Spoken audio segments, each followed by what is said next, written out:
Oh my God.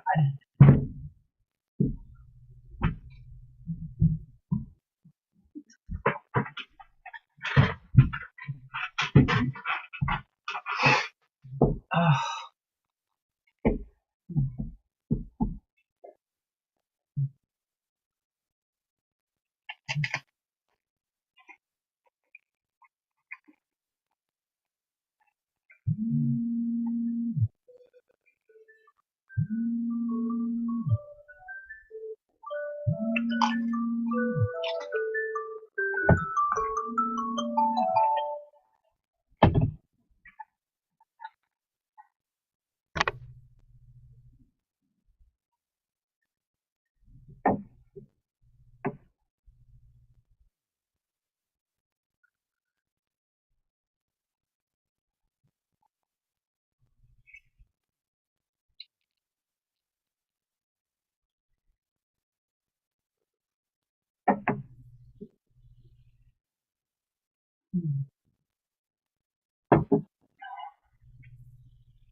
Present. Rozga? Yes. Voice. Leslie, can you hear us tonight? Yes, can you hear me? Can now, thank you. We just marked you present, so we're ready to roll. Okay. Any public comment this evening?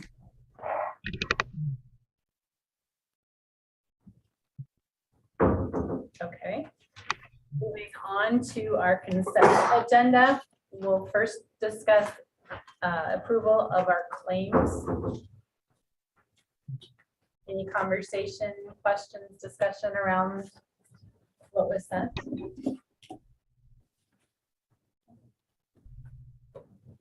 Okay. Moving on to the minutes for the prior board meeting, and we also had our joint meeting. I now don't remember what date that was, April 13th. Yeah. I do have one update for the joint meeting. Okay. Adam was present, he just came in late, and I think the notes reflect that he was absent. Okay, I'll double It check. I thought reflects I that he said showed it it later email, than yeah. I showed Okay. it. Yeah. I should have at the time. All right. Any other questions, comments on either set of minutes? Okay, do I have a motion to approve the consent agenda, please? Someone, Second. all in favor? Aye. Hi.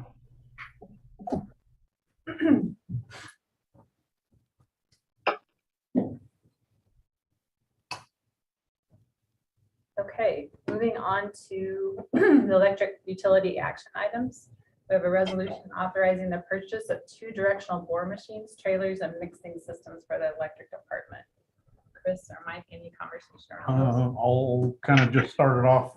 In front of you are a couple of financial analysis. The first page is, Chris, does Leslie have this? yeah, I sent that to Leslie earlier. Admittedly, it is a bit of an eye exam, but we'll just focus on 2 numbers in particular on each one of these pages. The first one is the rates required to support doing the undergrounding, purchasing the bore equipment, and you'll see the number over a 10-year period. There are a number of assumptions in here that are the same between pages. So this number is not maybe an exact science, but it's more comparative for the purposes to kind of show the debt service. The first example is to purchase the bore equipment, and that would require a 13.5% rate increase over a 10-year time period to support purchasing that. And over that 10-year time period, our average days of cash remain pretty strong at 210, 211. On the next page is that same analysis and using the most recent engineer's estimates for the cost of undergrounding that. And in this example, over that same 10-year time period, the rates increase required to support the undergrounding infrastructure would be 40.5. And that does push the average days cash on hand down a little bit. That's there kind of just to illustrate that, you know, the overall strength over the period of time wasn't played with. It certainly is better with that boring equipment, purchasing that bore equipment. Cost here down at the bottom is the annual layered debt service required to pay for those contractors, and that extends on to the next page. You'll see those totals across the board throughout the time period, and that's every year. The assumption here is that we would be borrowing every year for a tenth of the project, and then obviously the pay down for the rest of it. Now, if do that, we might borrow every other year to reduce costs and contract for 2-year projects. So it's not necessarily supposed to be a perfect representation, but it kind of shows you the trends and directions. In actuality, this could be smaller for 2 years and then a larger increase for 2 years, some version of that. So just that was our initial analysis that led to pursuing the boring equipment. I think that I commend Mike for taking on and learning about this project and kind of analyzing it, looking at the skill sets within our linemen. As you can see, taking this on and doing this ourselves does represent a considerable savings. And so kind of toss it over to, after we looked at this, it was obvious to us that pursuing the equipment on and doing it ourselves was a great direction. I'll kind of toss it over to Mike to talk about what he did. Before you do that, can I ask a question on this analysis? So on the first page, this assumes that we purchased the boring equipment, right? That's Correct. built into this. And then is there additional labor additional staff that we would hire to do that work? This one has one additional staff person built into it. One of the items that Mike and I talked about is at what point we might decide that a second person was required. I think we've at least got a medium-term plan where we feel comfortable cycling the linemen through. So there is hiring one person next year after the bore equipment, and we hire them in as a lineman and kind of work as a rotational program.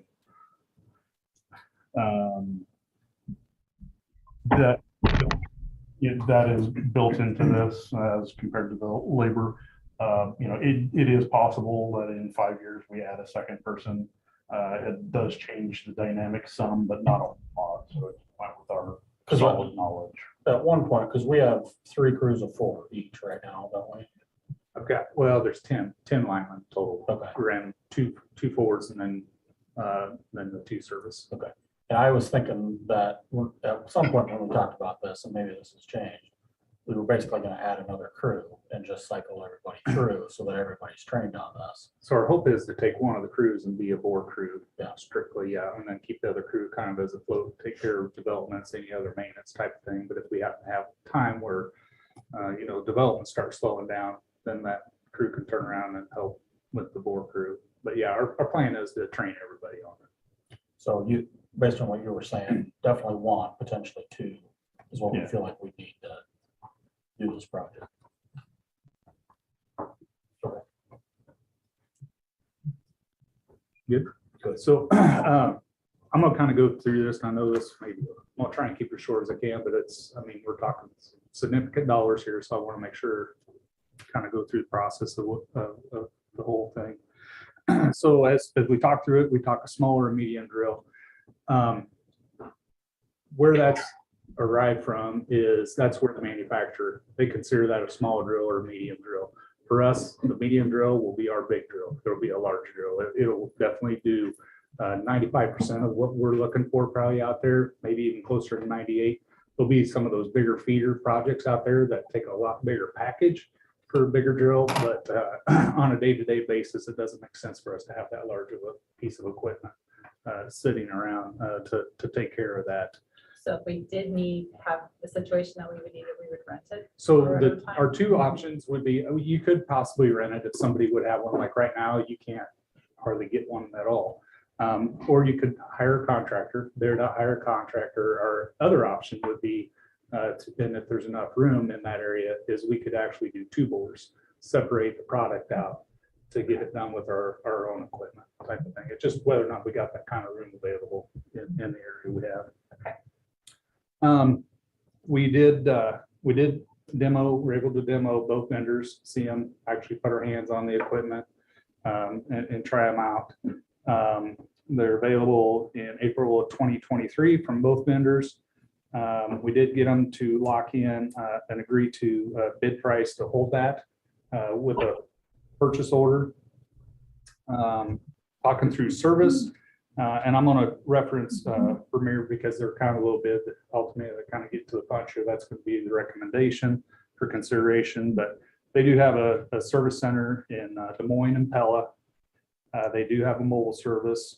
The plant where they're built is just over in Pella, which means hopefully there's more resources available there. And then on top of that, we have equipment that we've purchased from them in the past. We've had experience with their maintenance service crew, and we've had good luck with them on both sides of that. As far as training goes for our employees, Premier has a really cool deal. It's a simulator. It's actually a screen that's up in front of you, and you actually sit in an operator's chair with the actual chair, the actual controls and everything in front of you. So you can watch and they can tell you what you need to do, and you can actually bore and it'll show you a profile of what you're doing and if you're doing it right. And it gives you a scorecard at the end. Are you doing everything right as part of that? So that's kind of a neat little feature. There's also included, we'll have classroom with that. Then we'll also have field training on the units in the field with our employees.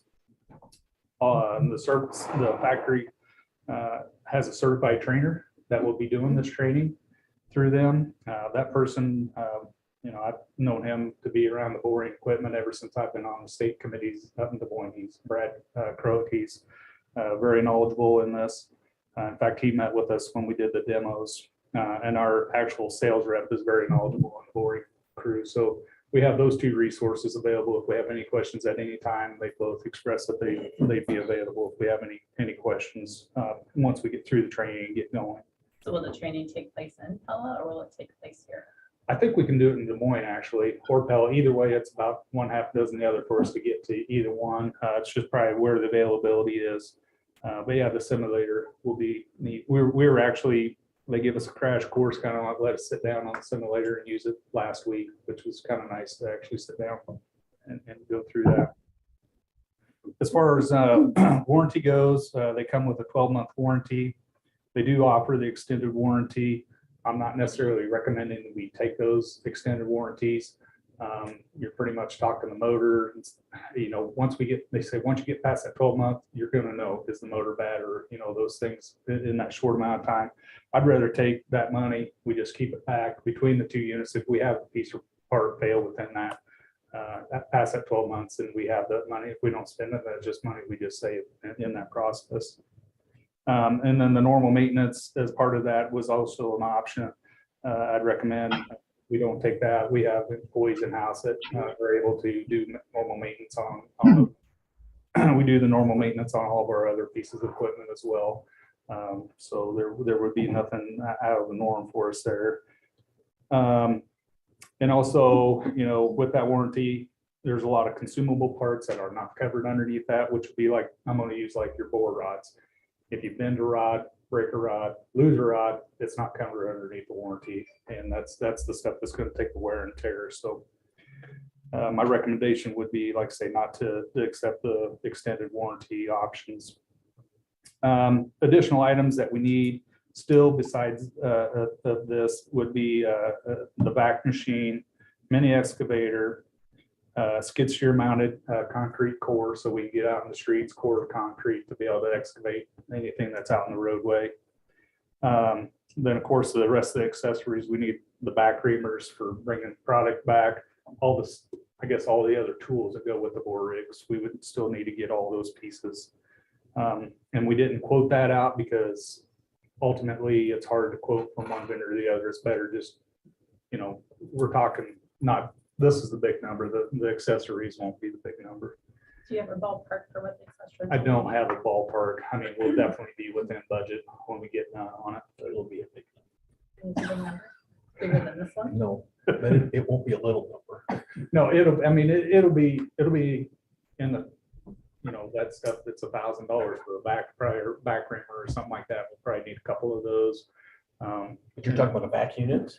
The back unit will be more than that. Yes. Yeah, the back unit. Yeah, I mean, dollar wise, accessories, I guess is where I was going on that. So yeah, the back unit will be 90, 100,000, somewhere in there for a back unit. We'll have to, and we'll How bid that much? out. That's considered an accessory? No, that's a separate, that's one of the items that we still got to purchase Okay. out of our budget. And then we had another truck in the budget to pull these units. We're gonna try and not purchase that other vehicle because we feel like we have the trucks available to handle those pieces, to be able to pull those pieces of equipment around to get them from where we need them. And then just to Chris's point, the additional pulley, we do have it built in there. We're gonna try and see how it works with the existing crew that we have.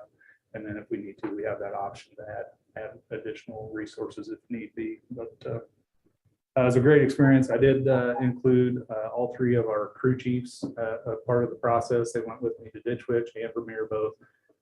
They've never been around us. They're wanting to be, you know, they work with the electric, they understand equipment. It was a great process for them to go through, to have questions or see it from the ground up.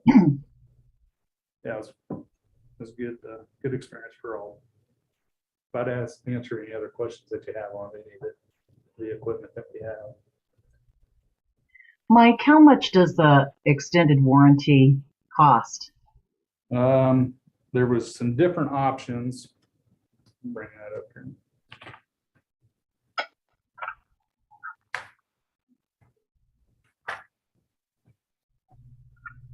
So there's different ones, like a 2-year premium coverage maintenance on the one unit was almost $7,200. A 3-year was a little over $11,000. Just a maintenance package for 4 of those was $3,600. And then the other bigger machine, those numbers I believe were, yeah, they went up from that. So like the 3-year warranty, extended warranty, premium coverage maintenance was $16,000, almost $800. So that's why I'm just saying, I think between those, I'd rather see us roll the dice. And I hate to use the word roll. I think our chances, hopefully, I'm not hearing as we, you know, I talked to vendors that we've used that's come in and done boring for us, you know, vetted through them. Which units did you have? Do you have maintenance issues? You know, that type of thing. And they didn't have any concerns with the Premier. They said, you know, they've been good and they've been solid. So. Did you talk to people? Are you saying you talked to people who actually have these machines? Yep. We actually, I mean, we actually were out on site with Ditch Witch and Vermeer with both of the machines. Those are larger. The Vermeer was the JT20. We were actually seeing that, and then that larger, what we're calling a medium VR larger, the 2022. It was actually on site and operating. What do they say are usually the issues? It's just your main wearables. It's just your bore rod. It's going to take wear and tear over time from the bending radiuses. You're going to have to work to replace the rod over time. We've got extra rod built into this to do a little bit longer bore, but our hope is to have that there to be able to put some of this rod and build it into our maintenance program to have it to be replaced as we go. But those aren't covered by warranty anyway. They're not covered under warranty, which is part of our consumables. Right. Yeah. So it's going to be it's been mostly maybe hydraulic, electrical, valves, Hoses, pumps, right, that kind of stuff. Yep. Is there any computer aspects to it? Yeah, it's definitely, there's a locating system that you use with it that would be part of our training where they're out in front telling that person on the machine what we need to do. Do we need to go up? Do we need to go down, left, right?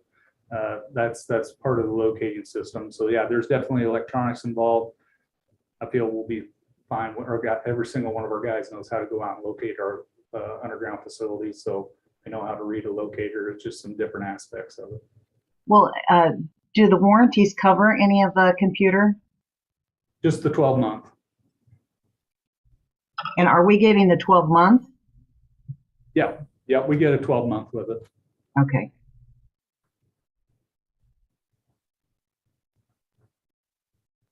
Other questions for Mike regarding the board equipment? But we're also gonna get on-the-job, hands-on training, correct? Correct. So it's more than just going to them, it's more than just using the simulator. They're gonna physically have bodies Yep. on site here holding our hands and Yep. walking us through those Yep. stages. And like I said, most of the time, they said once they get on site, they build in tons of time, but they said it's, especially with the skill sets that our guys have, running equipment already, that they'll pick up on it.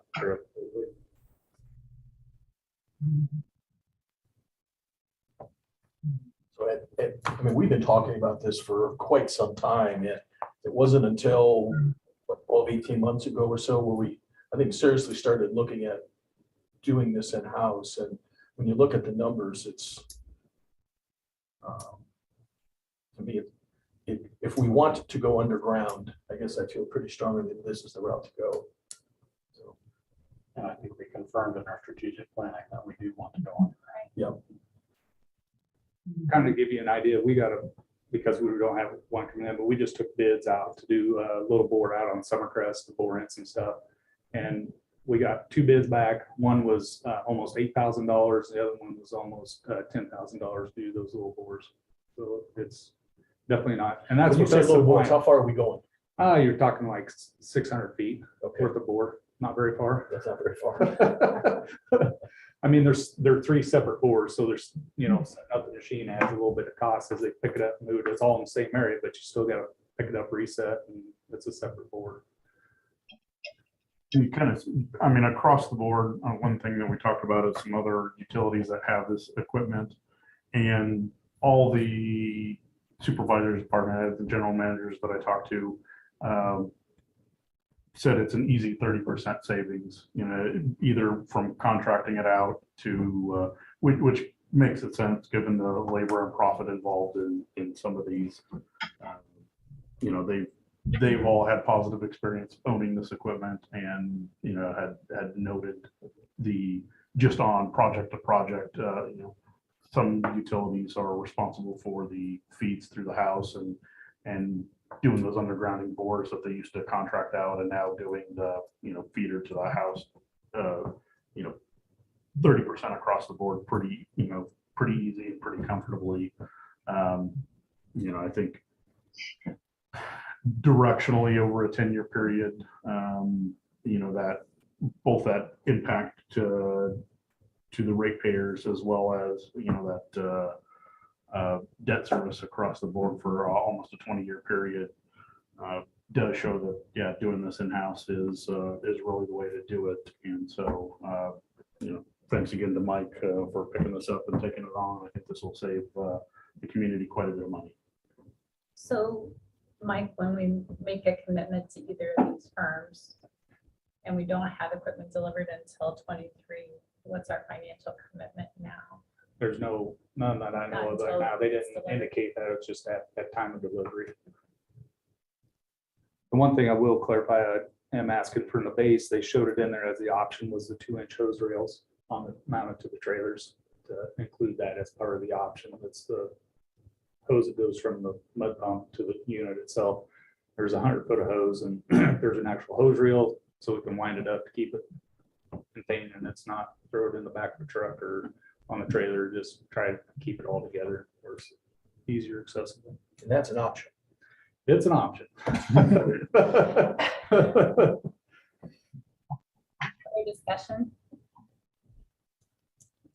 As we stated, this is right in line with our strategy conversation for us moving underground. So this has been a topic that we've had kind of here and there, or at least over the last year I've been here. So could I get a motion? So move. Second. Dr. will you take roll call, please? Board Member Boyd, Yes. White, Yes. Forbush, I couldn't hear anything Lori said. What are we voting on? the resolution authorizing the purchase of the equipment. With Vermeer. Moving forward with Vermeer, Yes. Smith, yes. Rosca. Yes.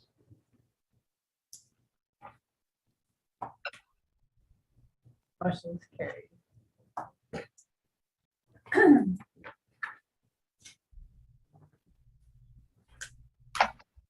Our next item is the resolution approving a proposal from P&E Engineering Company for the Turbine 8 control replacement project. Yep, so this is part of our budget in the capital was to start engineering on Turbine 8 controls. I know it's hard to believe as we go back and look, it mirror what we did to Turbine 7. We took those bids back in 2017 and completed in 2018. It just seems like yesterday we did that project, but we built it in to do that. The current controls were put in 2000 and Turbine 8, so they're 22 years old. It's just time to start the process and replace and upgrade those controls. You know, it's a deal where right now you're just accepting the agreement from P&E for that. But kind of give you an idea timeline wise, we'd start engineering, you know, right into June here into July, with bids being sent out in October of this fall, and then bids being due the first part of December, and then we bring back a contract for your consideration on the December 12th, which would be the first meeting in December. Award that then, you know, the next day, and then they could start construction the fall of 2023, November 1st, with completion of March 15th, 2024. And one of the reasons we're trying to move forward, there is some lead time issues as far as some material and getting on schedules. In fact, one of the pieces of material that we're looking at, we're probably going to order ourselves in-house just to get it coming and get it here, just because we don't want to push the bidding up just for that one piece of equipment that we need to get. We're talking like maybe $5,000 worth of equipment between the two. I mean, it's money, but it's not in the grand scheme of this project. It's not compared to what we'll see, but in comparison. And we're confident that will be engineered into this. Yeah. Oh, yeah. We talked. We've been in contact with him, and in fact, yeah, him and I both had the conversation that we could purchase that ahead of time, and then it'd be that figure in that, yeah, we provide that as part of the scope of work. So this would just be in comparison. It's pretty much mirror the Turbine 7, like I said. We get going on it. P&E is very aware with our turbines. They've been part of it. They were part of it when they put this turbine in, and they've been part of they were part of the Turbine 7 project. Do you know how much the Turbine 7 was for engineering? Yep. Oh, for engineering, I don't know that I got that number in here. I could tell you how much the bids were. I'm just curious how it compares to the 88.5. Yeah. And then the one thing I noticed that I thought looked a little odd, and maybe it's just the nature of this project, but the like 20,000 or so of the amount was for the pre-bid work, design work. Yep. And then the larger portion of it was the construction side. And typically those are kind of reversed in my mind. More of the engineering work is on the front end, and then there's just monitoring after that. Yeah, so I think it's mainly to put the project scope, because we put a lot of this onto the vendors themselves. So they bring in their own system to adapt to what you have, so they don't really break down from A to B in each one. There's just so many pieces and parts and vendors. So that's where that's at. The construction phase is for the amount of time they're going to spend on site with them as they go through the process to work through the issues or anything like that, or the meetings and that such. So it sounds like there's still a lot of design that occurs once you select a vendor. They'll provide, yep, they'll provide what they recommend to replace the controls, and then that's when it kicks in with them to work to make sure that it all correlates, will work.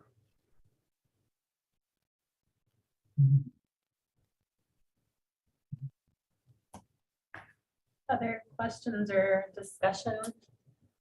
related to the Turbine 8. Do you have anything tonight on that?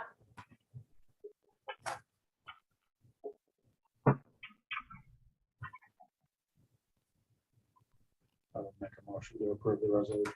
Second. Jackie, would you roll call, please? Board Member White, Yes. Forbush, Yes. Smith, Yes. Rosca, Yes. Boyce. Yes. Resolution approved. Electric utility informational items. Like anything on that front?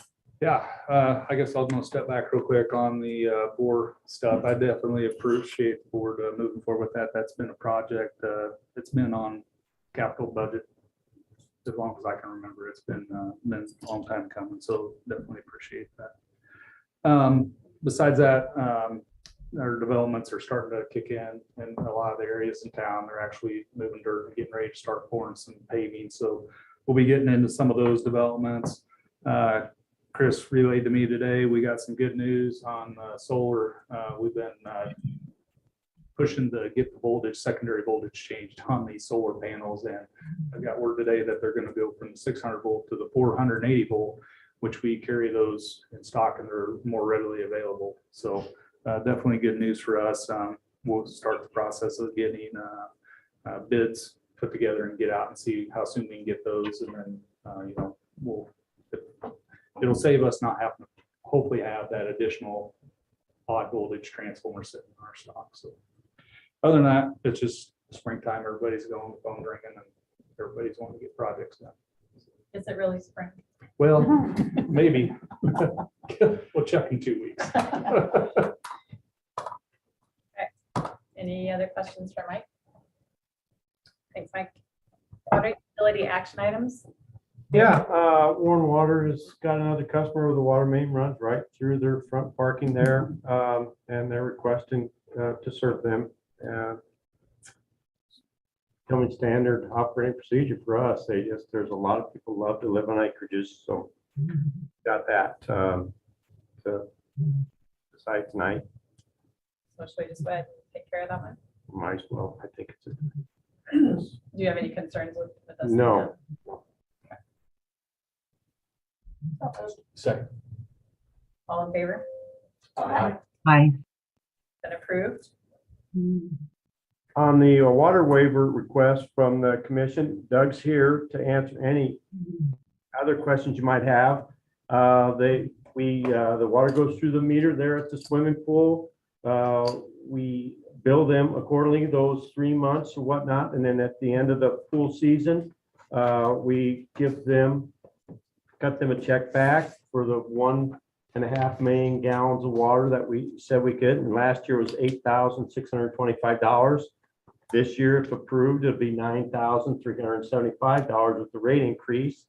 But it's pretty simple, straightforward. They've asked for the request several years, and I know from talking with Doug and with Afton, they're very, very appreciative of it.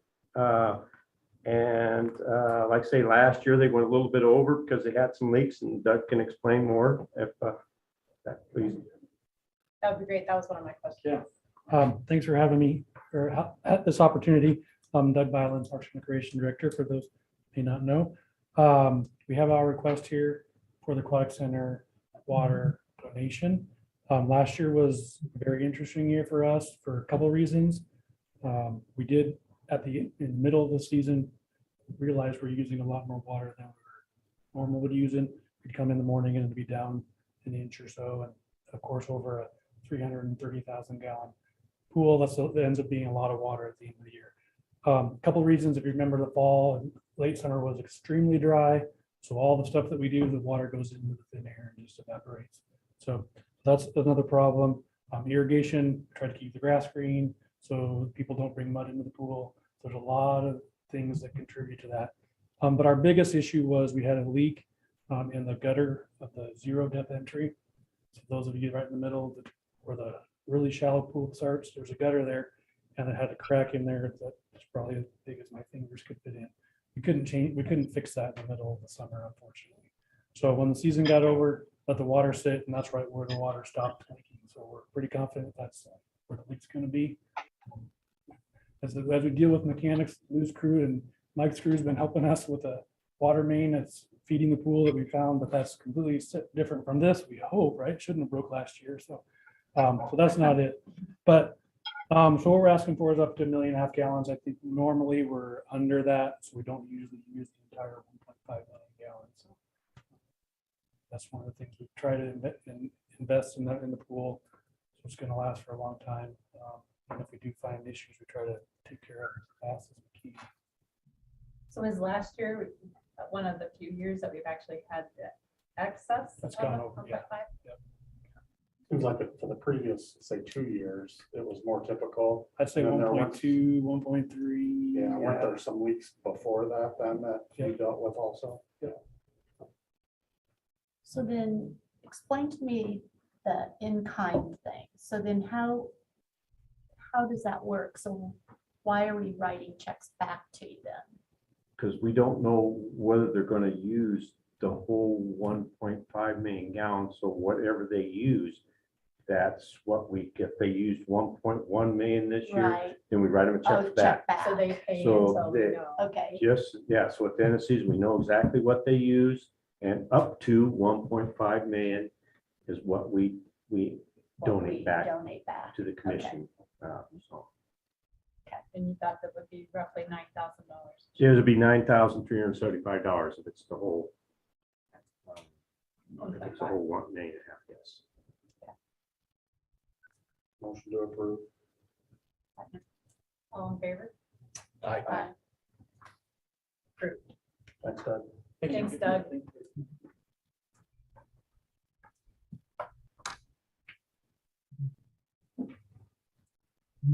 Any other utility items? Yeah, today, they got the last water tap done on this streetscape, number 4.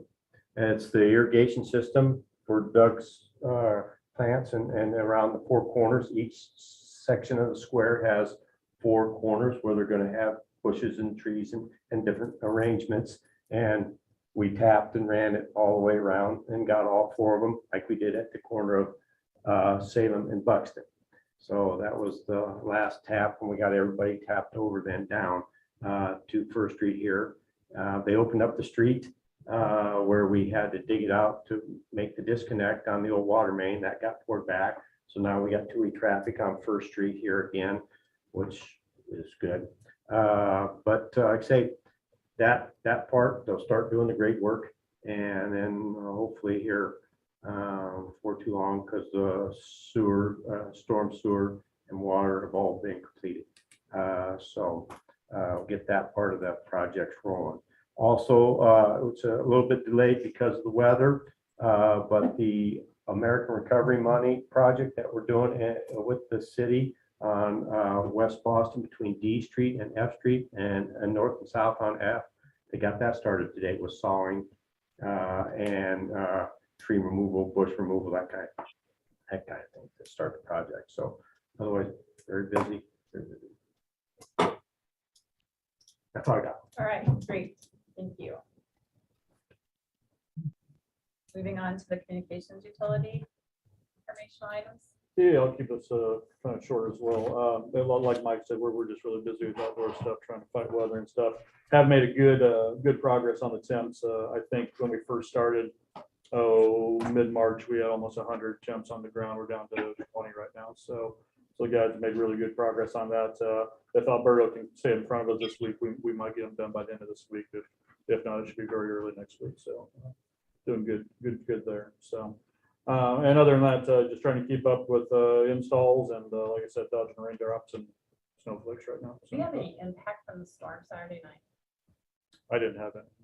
We had some folks with some power outages with ONTs, reboot, set-top boxes like that, but nothing major. So Yeah, we had alarms down at the plant, but that comes with about every storm. Okay. Yeah, so.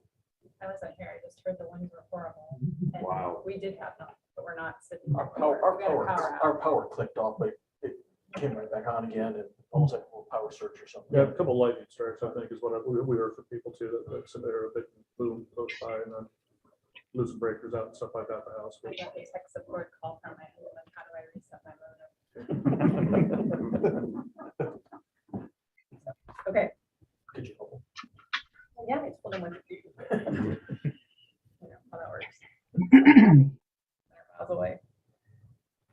All right, combined electric, water, and communication action items. Chris, Right, before you, we have 10A and 10B are some updated job descriptions. This, of course, our finance HR director position, formally adding some of the items that Chris has been responsible for. And on the telecommunication side, this is kind of just a refined job description. It is including some of the IT services that Kurt has been taking on. conversation or discussion regarding the job description updates? I'm sorry, guys. I think I'm just going to sign off. I can't hear. It's ridiculous.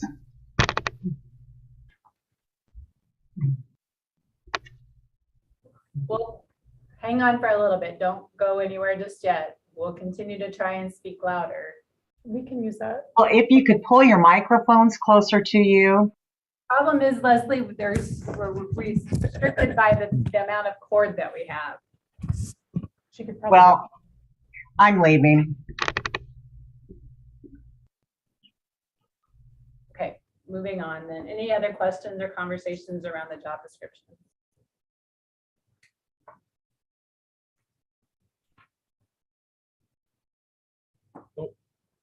Okay, well, I would take a motion to move forward and approve them. So moved. Just the motion to approve both of them. We should probably approve them separately. How about we'll start with the HR finance position. Can we still take the Yes. Yes. You may. Okay. All in favor? Aye. Opposed? The HR description will carry. Now the telecommunications superintendent job description, the changes for that. So moved. Second. All in favor? Aye. Aye. Approved.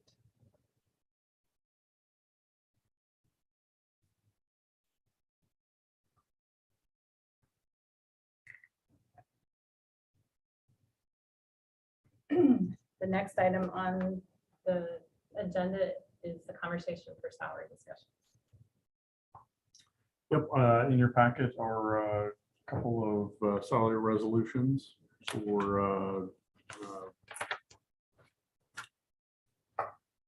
they are updates reflective of both the job description as well as some market adjustment. Any additional questions that we have to answer. So Chris, I believe two of the salary increases were effective at different times from the other. You want to talk through that a little bit? Yeah, certainly the finance HR job description, that salary was applied. We started our we started our payroll conversion work starting on September 26th. And so I thought it would only be appropriate to move that job or that salary back to when the bulk of the work that warranted that salary change went into effect. The telecommunications ones, there was some job description. That one was not necessarily, Kurt had been taking on those job duties for a while. But for those two IT related salaries, that's more of a market correction. So we made those effective at the next pay period. Questions related to those? Motion to approve the salary resolution. Second. All in favor? I need to do. Oh, roll call, sorry. You're right.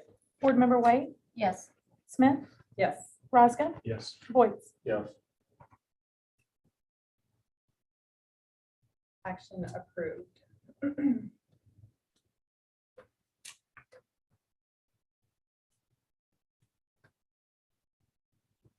next item is the conversation related to the health insurance reserve policy. Yes, at our last meeting, and really kind of subsequent to that, we discussed the appropriate level of insurance reserves, and I think there are a multitude of different ways to approach this. In your packet is the current city policy, and of course, it's probably important to mention, this is a city policy, and so, you know, any of the items that come out of the discussion, we can't necessarily affect those changes ourselves. It's more of a recommendation that would come forward. So the city's current policy is to take the last 2 years of health insurance expenditures and prorate those to 6 months. That, of course, we discussed at our last meeting. We certainly are in excess of that, so we don't have any concerns about not meeting the policy. One item that we've discussed and just want some feedback from the trustees regarding that is an alternative approach. One way or one approach we have discussed in the past to accomplish that same reserving methodology is to use a risk-based approach. And so before you is kind of a quick amounts out of an email that I pulled. Out of that last meeting, I think you'll recall we have a maximum cost that's assuming that you know, we have aggregate and excess insurances. So the insured level at which our reinsurance companies would start to pay would come in and leave us with a potential maximum exposure at any one annual time. These are examples from last year. We don't have the final updated ones for this year. So the numbers might be a little different than the stuff that we talked about, but they were what last year's. Our maximum out-of-pocket exposure was just a little over $2 million last year, with our annual expected premium being just a little over $1.7 million, which gives us a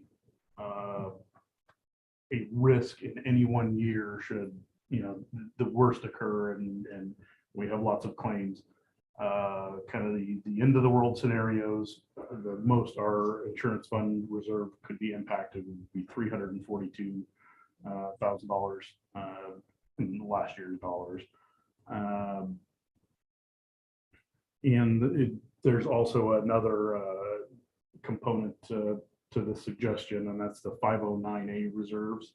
The 509A reserves are actuarially determined amount, and that really comes down to the legal minimums, which the state will kind of step in and say you don't have enough money to be self-insured.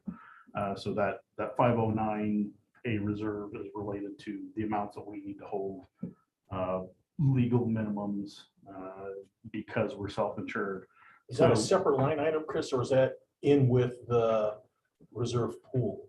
It's a separate line, or It's on top of what you just discussed. yeah, it's that maximum exposure isn't necessarily directly related to that in any way. This is just kind of Oh, I just a understand legal that. calculation, okay, of that amount. And so before you in this proposal, this reserve recommendation would bring that reserve recommendation just shy of $900,000. And it is a risk-based approach. That shy of $900,000 would be calculated by 2 times the annual maximum exposure plus those 509A reserves, that legal minimum reserve. And that results in a almost $900,000 reserve recommendation. It is up a couple $100,000 from our current 6-month policy. I really wanted to discuss, is there any appetite for, are we still comfortable with the 6-month or this risk-based approach? Is there merit that we'd like to suggest that for consideration at the council level? So what would be the pros and cons? Just if we talked about just purely simple, one method versus another, why? I think the 6 month prorated method that we currently have, it's easy, relatively easy to calculate. Have we been in jeopardy that hasn't served us? It has been well, not that it hasn't served us. Certainly we've, about 5-6 years ago, the health insurance reserves was diminishing down to a level. Never got anywhere near those legal minimums, but they did approach those 6 month levels. And, operationally, we were never got down to being in jeopardy. I think that the 6 month level is kind of reasoned around if there was ever, a appetite to switch, there might be up to 6 months of run out. And if we had 6 months worth of dollars accumulated, we could run out and switch to a new policy. Now we do now have those that run out insured. So if we did, cease operations immediately, we don't necessarily have that 6 month concern anymore. The approach before you, I think it's maybe a little more conservative version of a reserve methodology. The actuaries or Holmes Murphy tells us that that maximum exposure event is less than a 1% event per year. And so if we stack 2 of those maximum exposure events back to back, it would be exceptionally rare where we ever go through that in 2 years without making adjustments. So this level or this reserve methodology gives us, at minimum, at this $900,000 minimum, gives us 2 years of operational leeway to make any adjustments necessary to proverbially right the ship if we were in bad shape, as well as so that worst could happen 2 years in a row, and we would still have the minimum 509A legal reserves that we need as determined. So my view is the 6 month, there's nothing wrong with that, and it's used a lot. But it's just based on a rule of thumb. There's no rhyme or reason to that. There is, but it's not a concrete.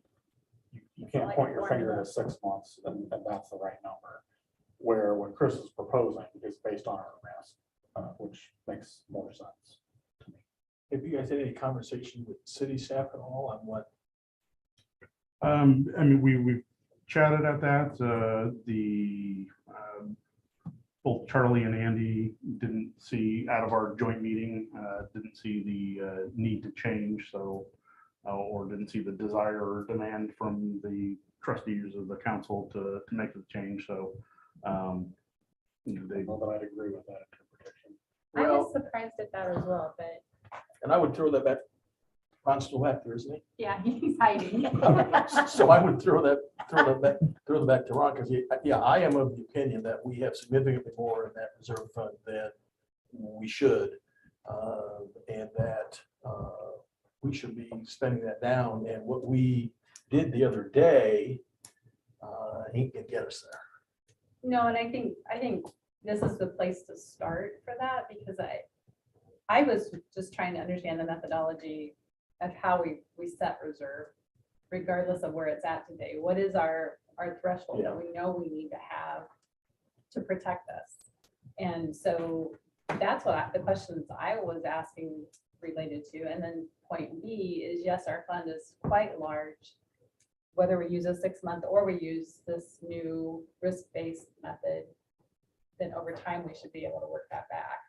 But I think the conversation I had talked to Chris about was reaching out to the city to see if we couldn't come to some sort of agreement or understand what the options might be for the policy and discuss what you would all recommend we do.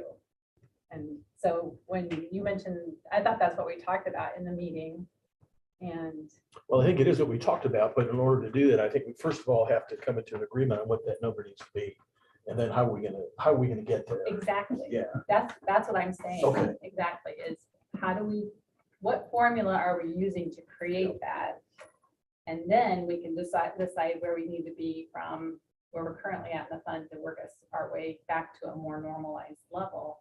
But in order to do that, I think you'd have to start with the step A and figure out what's the formula? What's our policy for how we establish that fund level? And I don't know that it matters a whole lot because whatever formula you use, you can work the numbers to come up with the same thing. So, you can correct me here, but I think 6 months would be half of that 1.7 million. Right. Which is 750, 800,000, somewhere So in it's that not all ballpark. that different. Yeah, so it's a little bit higher, but it's not out of line. And so maybe it's not worth a change. I guess that I was looking for you and Charlie and Andy to get together and have a conversation and bring a recommendation back to us. I don't know that it's us to make the decision, but I would really like to have a conversation to talk pros and cons of each. And if we leave it, we leave it, but not without the right discussion around, is it the right thing to think about? Well, the other thing is we already have a policy in place Well, that we're not following. well, from where we're at dollars wise, that's Right. true. And part of that is because under previous administration, there was a different interpretation of how you read that statement. So they anticipated that the risk would be higher, so the dollars needed to be higher. I don't know that that was necessarily the rationale, it was just a different interpretation. The one, just last point, I don't beleaguer the discussion, but, as far as just a couple of more points for a more risk-based approach, as we talked about making changes and insuring more, insuring less, that may change our exposure or change the risk appetite might change given our reserve position. And I think an increase in reserves would be warranted if we took on more individual risk in any one year, with the intent maybe to spend down some reserves. That would put us in a riskier position, and I think higher reserves would be warranted. This makes that change automatically where that wouldn't change with a 6 month of claims because those underlying claims wouldn't necessarily change. Well, the decision is made for this year from where we're at, right? We voted on that last week. So the conversation would have been, do we change this policy? And then how do we think about it for next year's conversation? Is that fair? Sure. So I don't know if it's fair to ask Ron if what he thought out of that meeting. Well, I definitely agree our reserves are awful high. I agree, we probably need to work those reserves down, and I agree with coming up with a policy of how we need to work those reserves down. Well, and there is a written policy. Chris shared that with us. Right. I hadn't seen that before, so Yeah, thank you I for don't sharing have that. policy.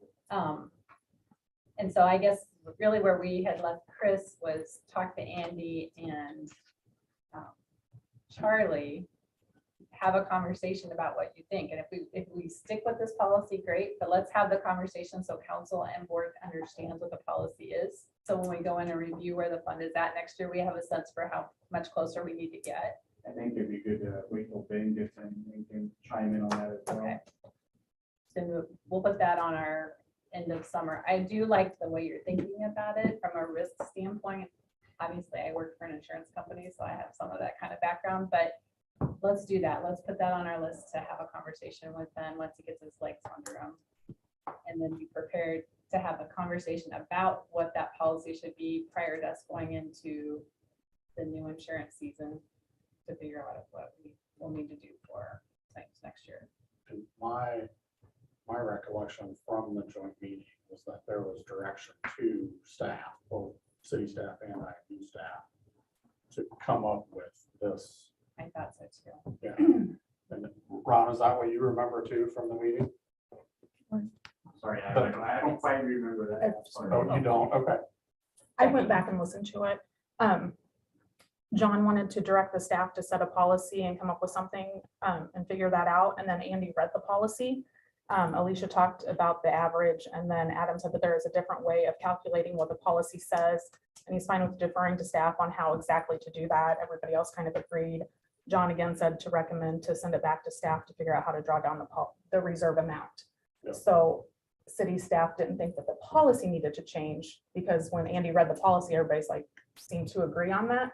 So city staff just thought that, at some point in the next few months to figure out how to bring down the reserves. Okay. So, For next year. yeah. Well, But let's, as Ron mentioned, let's put that on our list to talk to Ben about.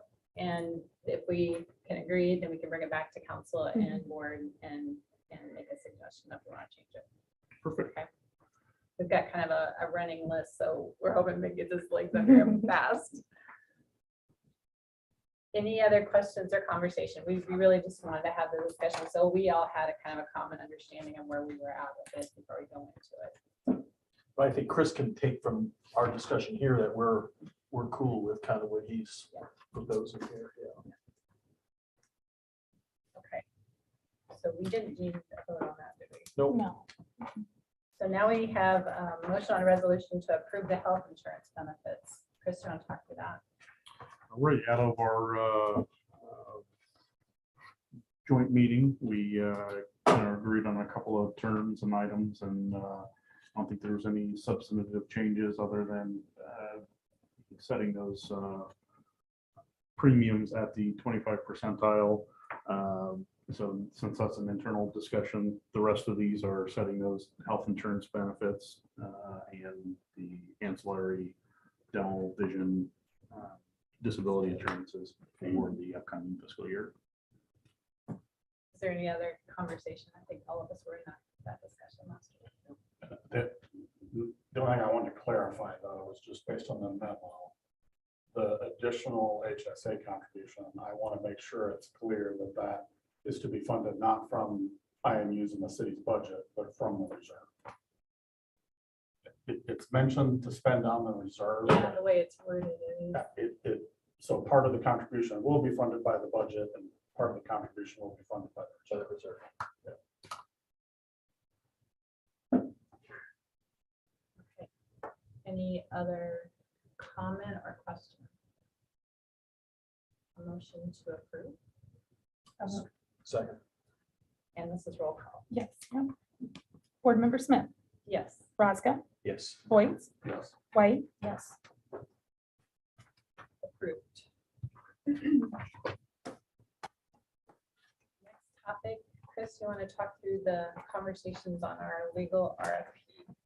Yeah, so about a month ago or a month ago today, we put out an RFP for legal services. We had 4 respondents out of the 5 that we'd sent it to. Out of that, staff looked through all that submission materials and 2 kind of rose to the surface as contenders. Last week, Lori and I met with these individuals and have a little bit of kind of feedback from the in-person interviews that we have, and just wanted to get some direction and consideration from the board. And if you feel strongly about one of these candidates, we can just would like to get some direction to pursue an engagement, which may be a change or would be from our current provider. Did you send something out other than what we got here a couple of weeks ago? No, I haven't No? sent anything out. That was just We're the going to talk to that tonight. so. Okay. So we gave those resumes and those considerations out to the board. The 2 individuals that kind of stuck out to us, or I shouldn't say individuals, to the 2 firms that stuck out were Rick Gentry. We have considerable experience with them. They're our current provider, as well as Dickinson. And I think the combination of their experience and price moved them high up the list as well. Those were the 2 people that Lori and I interviewed. And I have a couple of feedback items and just want to kind of kick it over for consideration and your individual thoughts. So I kind of bucketed both these firms up into The quality and work and reputation for both firms very high. And there wasn't a clear winner in my mind. I think, both firms have a good reputation and good work product. I would not expect any difficulty with either one of those, as well as the ease of contact and responsiveness. Lori and I, we kind of purposefully scheduled some last minute interviews. I gave Lori a little more heads up that we'd be happening this week, but I gave both of them, can we have an interview tomorrow? Just as a gauge or measure. Both of them arranged their schedules and got their scheduled within a half an hour of my contact. So, with both of those, we've had good experience with Brick Gentry's responsiveness, and in our couple work with Dickinson and these response. So I ranked both of those as high. They were great to work with and great to quick to respond. The next item to consider was the hourly fee. Brick Gentry was the winner there. Their fees were $150 an hour. The Dickinson firm was $240 an hour. And that's both comparative, comparing their primary attorneys. They have some lesser fees for associate attorneys and staff and stuff, but my ranking, since we primarily deal with Amy at Brick Gentry or Matt Brick, that we'd probably be doing the same with the lead attorney, Brian O'Neill, with Dickinson. The $150 compared with the $240, Brick Gentry certainly moved the needle on that one. That was enough of a difference to. However, they didn't give us, Dickinson did say there would be some situations where we could put like Mike together with their clerk to work on easement. So, and that was considerably less dollars than that $240. So I think there's some variations, and they were willing to work with us on some different kind of contacts. So I don't know how that all nets out with what we've done with Brick Gentry, but she didn't talk to us about that like they did. There's certainly some savings and consideration, like Lori said, but hour for hour, average cost to contact, Brick Gentry was there. Dickinson certainly had some thoughts of, and some efficiencies that may move that net down a little bit, but And they worst both case build to scenario. a 10-minute time frame, is that right, or a tenth of an hour, I guess. The next area of consideration that we spoke through was conflicts. Brick Gentry does represent a lot. They represent the city of Indianola. They represent a number of municipalities that we work with on a somewhat regular basis. So Brick Gentry did have more conflicts or potential areas where they might have to recuse themselves because they represent both sides. Dickinson's, their only noted conflict as they did the research was the Des Moines Waterworks. They do work or represent Des Moines Waterworks. They are a vendor of ours. Lou uses them for some testing services and the like. So that is a potential conflict that we'd have to be concerned about there. I felt, that's more of a clear-cut hourly vendor relationship. I don't see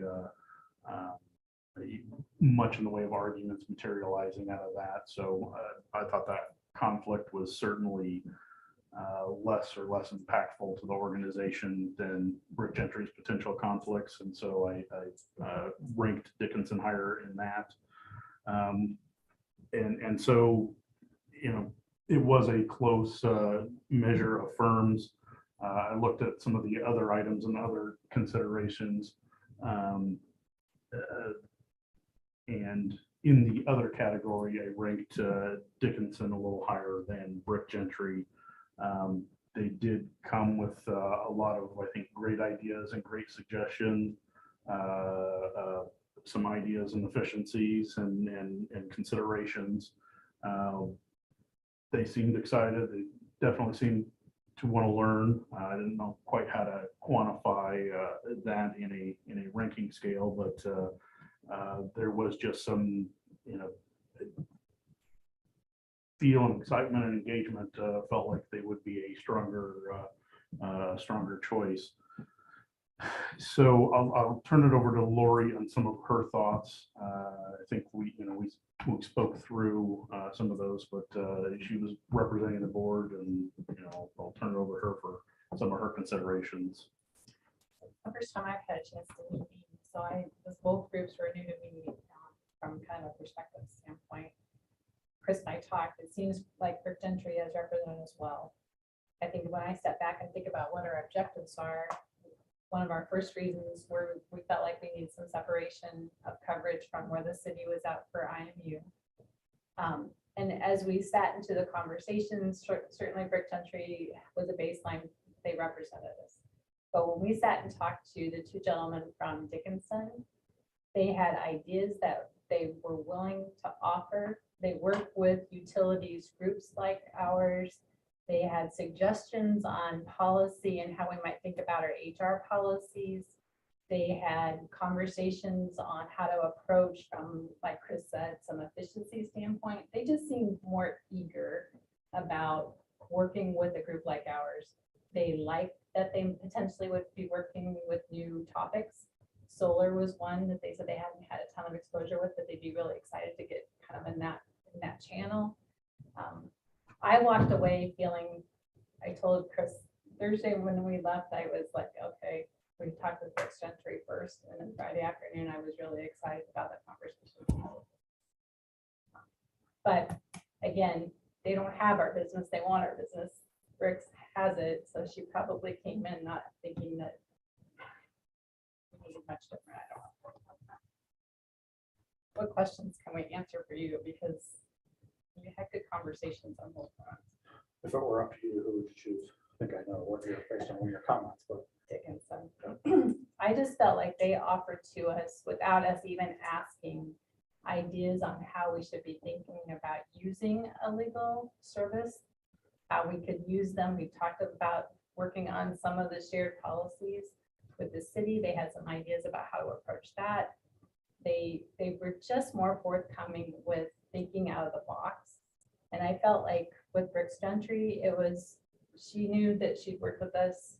I felt like she kind of came in and didn't really act like she might lose the business. It was more like it was hers to hang on to. I like the HR aspect. Yes, they definitely talked well about that. this might have been in the materials that you sent, but I remember seeing it. Do you have a sense for how many attorneys each firm has within their? I'm not going to give you perfect numbers. I think there's 27 attorneys at Brick Gentry and 13 at 11 or 13. Yes, Dickinson was a little smaller. And they did both offer that we'd have access to all the, we worked through the contact that we'd have access to the expertise in their firm. So if one of them didn't have something in particular, and neither of them have bond counsel. So that was a similarity with both firms. So we'd still have to work outside the whole that. And if it were up to you, Chris, who would you choose? I think staff recommendation would be Dickinson as well. We,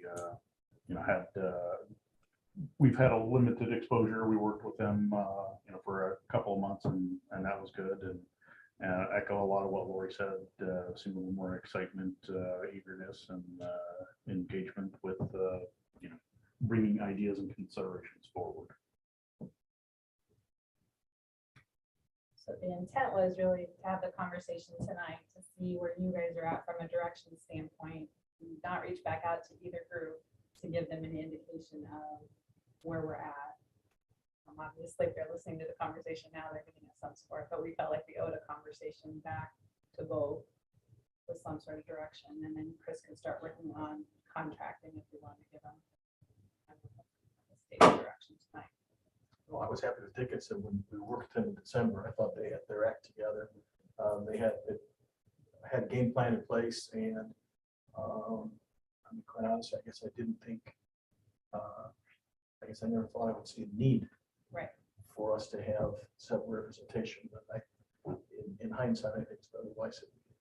Well, and even in the conversation, I felt like Dickinson had more exposure to utility types of functions, where it felt like Rich Gentry talked more about city and municipal kinds of things. So I felt like the switch is probably more than just a separation. It's, to me, it also felt like they have, their client base is a group of Utilities. municipalities or Utilities. utilities. Utilities more so than municipalities. Right. Yeah, which is, I mean, kind of reflective of those conflicts. So, I mean, Rich Entry has a huge client base in the municipal world, you know, across the state. Dickinson's focused far more on utilities, and you know, I think that's where we saw that conflict was, you know, their specialty, where they specialized. Well, and from a reach out standpoint, I had a thank you in my inbox before I got home on Friday, and I never heard from Amy. So we're gonna leave here today and do what? Well, if you guys agree that it's worthy of pursuing Dickinson, I think we reach back out to both firms and give them kind of the heads up that we're gonna start contracting work with Dickinson, and at least give the courtesy conversation with Rick's Gentry to say that we're gonna start with them. And I mean, certainly if you guys have specific questions, you know, I know we can't, you know, Lori and I spoke with them an hour and a half, and, you know, Yeah, you haven't certainly gotten don't into cover it. You everything. know, we haven't covered everything, you know, I think one way or another. And so if you had specific questions, you know, I could follow up with those, or if you wanted to meet, I think this group has met with John Landy, who we worked with. Our primary attorney would be Brian O'Neill. I know we traded some emails with him. If you guys want to meet with them or have further discussion, or And both came to the meeting last week, so we were able to meet with both of them. yeah, if the, I'm supportive of the direction you're headed. That's fine. It wasn't a vote tonight, it was really just to give Chris the heads up that we feel confident moving forward in that direction. And So then, we'll have an agenda item then next. yeah, I'll touch base with them and work up an engagement agreement, get that. So that will be the action item. Is to Yeah. approve the engagement agreement. Yeah, and so once we, no change will happen until our next meeting when we vote to approve the engagement agreement.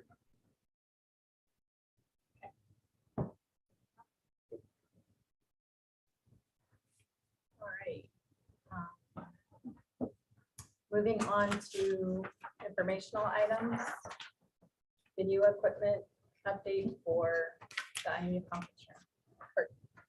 Yeah, handed out a few little things here before the meeting tonight. Just kind of trying to get some direction of what direction you think we need to go. We put together, and when I say we, Doug, did the vast majority of all this, put together 3 different options of what a camera system, streaming system might look down there in the customer service center.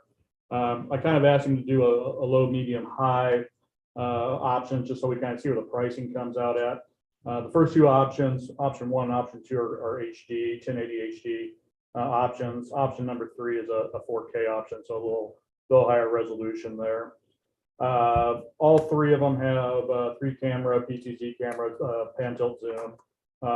We put the same audio package in on all 3 of them, so that's very similar. And then again with the monitors and things that we've asked for before too.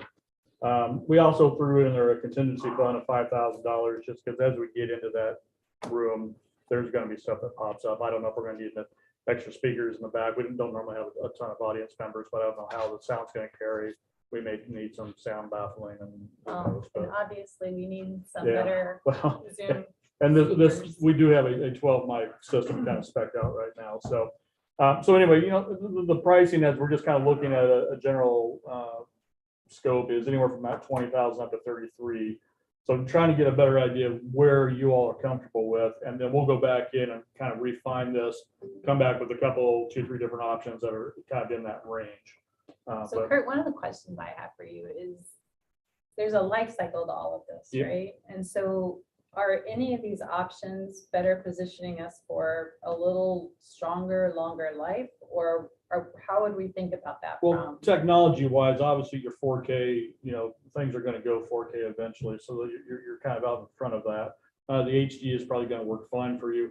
The one thing I might say is, we've always tossed around that, someday we might like to have some sort of public channel on our system.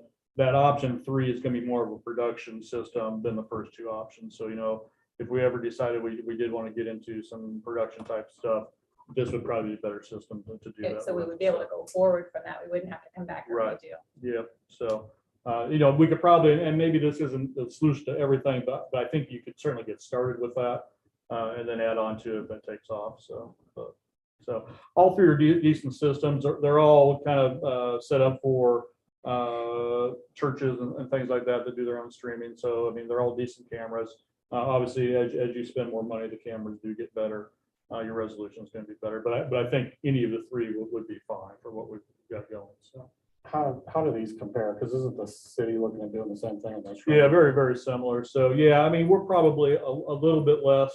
Right now, I think the city, when they spec theirs out, and they've got a little more of our stuff going on here, but I think they're around 50 grand for the equipment, and then the install fees are on top of that. Is it more in closer to the option 3 though? Yeah, exactly. So they're going the 4K route? Yeah, I don't know. I actually don't remember if it's camera 4K or not, but definitely a higher end system. So. So, I mean, obviously the big difference here is that the cameras. Is that 4K something that we'll actually be able to take advantage of when we broadcast that? Is it gonna make a difference in how things look? You'll be able to see a lot more resolution. So sometimes that's good, sometimes that's bad. It's bad depending on how much resolution you want to see. But So I prefer to look kind of fuzzy. We probably look back like option 1. You might be No, but- further away. No, but I'm being kind of serious, because my understanding is sometimes there's stuff that that's available today, but if you don't have the right set box or TV or whatever it is, you don't really take advantage of that. You don't take anyway. advantage of it. And I'll be quite honest, the only 4K stream we've got going now on our system is the NASA channel. So, but I think in the future years, you're going to see more 4K. You know, we had a NASA channel. So, there will be more 4K production out there. So,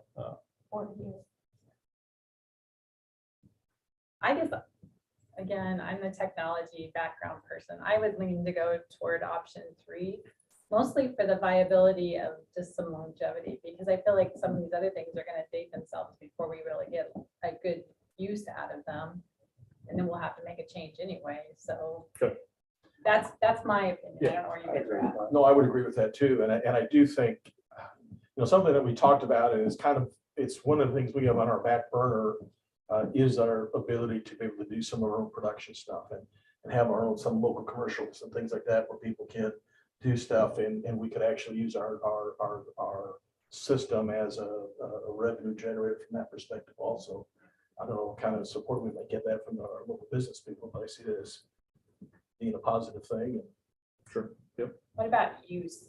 Can people need to help us set up and move around and whatever? People can come in and use these pieces of equipment easily. I mean, option number 3 is going to be a full-blown production setup. So, I mean, yeah, with a little bit of training, they certainly do that. So, yeah, I mean, I don't think it's going to be overly difficult to use. So are we all in agreement? Option 3. Okay, I'll tell you what, then, I think we need to probably work a little bit more on this, but I will take option 3, use that as kind of my middle range. I'll come back with one a little bit less and a little bit higher again, and then we can decide from those 3 if that works for you guys. So, And are you looking at furniture too? I am not looking at furniture on this one myself. I think Chris was taking care of some of that, so. Yeah. That's on the docket anyway. Yeah, and I think it'll be kind of There was all kinds on the curve. Yeah. Just don't leave anything when you pick it up. All right. We need to move into closed session. Do I have a motion? Right. So to get us some time. Ron, thank you. We need to get together sometime. Grab a cup of coffee or something when you get a chance.